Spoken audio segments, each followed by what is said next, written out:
Hello everyone, and welcome to another stroll through medieval sites.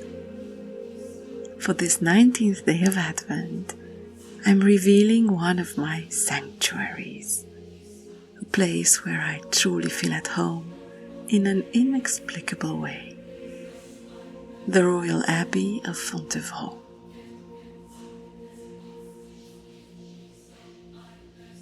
We are in the Loire Valley, right between the cities of Saumur and Chinon, both beloved residences of the Plantagenet dynasty. I haven't spoken about this word yet, have I? Henry II's father, Geoffrey V, used to wear a strand of genêt, broom in English, on the side of his hat, which ended up giving the name of the dynasty who ruled England from 1154 to 1485, right before the Tudors. The abbey was founded in 1101 by hermit and monk Robert d'Arbrissel, in what was a scandalous act of freedom at the time.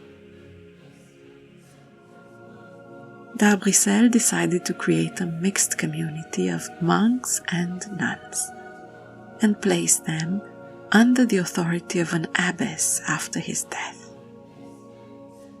This was one of the founding beliefs of D'Arbrissel, that a woman coming from the secular world, a widow or a woman retired from active medieval life, should be the leader of a spiritual community.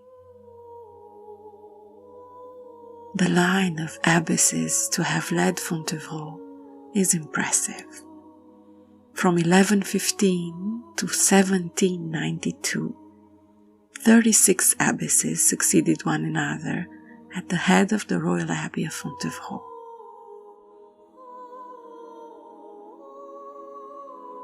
Beyond her sometimes royal and almost always noble origins, the abbess actually enjoyed an important status as the head of the Fontevrist order. She traveled to many priories in the west of France and sometimes even to Paris. She was also in charge of all the administrative management of the lands and the collection of taxes. Henry II and Aliénor of Aquitaine were frequent visitors of the abbey, especially during the years when Henry's aunt, Matilda of Anjou, was abbess. She was Aliénor's confessor and became the reason why Aliénor spent so much time here. In Régine Pernou's essay, Women in the Times of the Cathedrals, we find a very clear description of the order of Fontevraud, as well as the several documents attesting to Aliénor's connections to the abbey through numerous donations given throughout her life.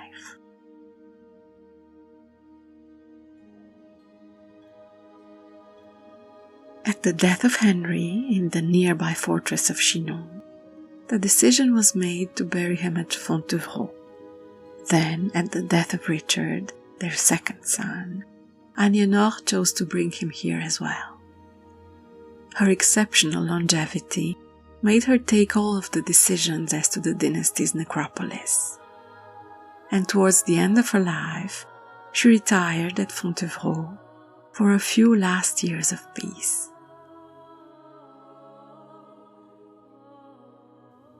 This gave her the opportunity to supervise the making of their recumbent effigies, fashionable as funerary decor of noble tombs.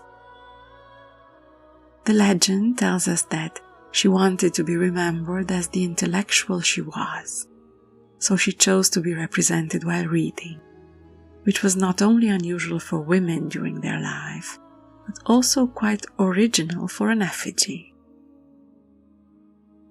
As for her husband, she got her revenge in the end, by choosing to depict him beardless, when the social norm of the time dictated a nobleman should never be without a beard. Her favorite son, on the other hand, Richard, has a perfect beard.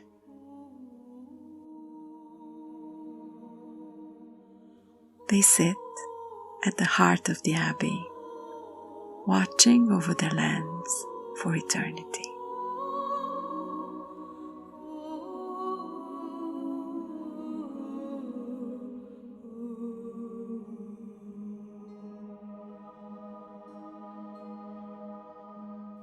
Fontevraud is the largest monastic complex in Europe, preserved together with the annexes, kitchens and dormitories, and in tomorrow's video we shall see how this medieval site continues to thrive in the 21st century. Until then, happy Advent!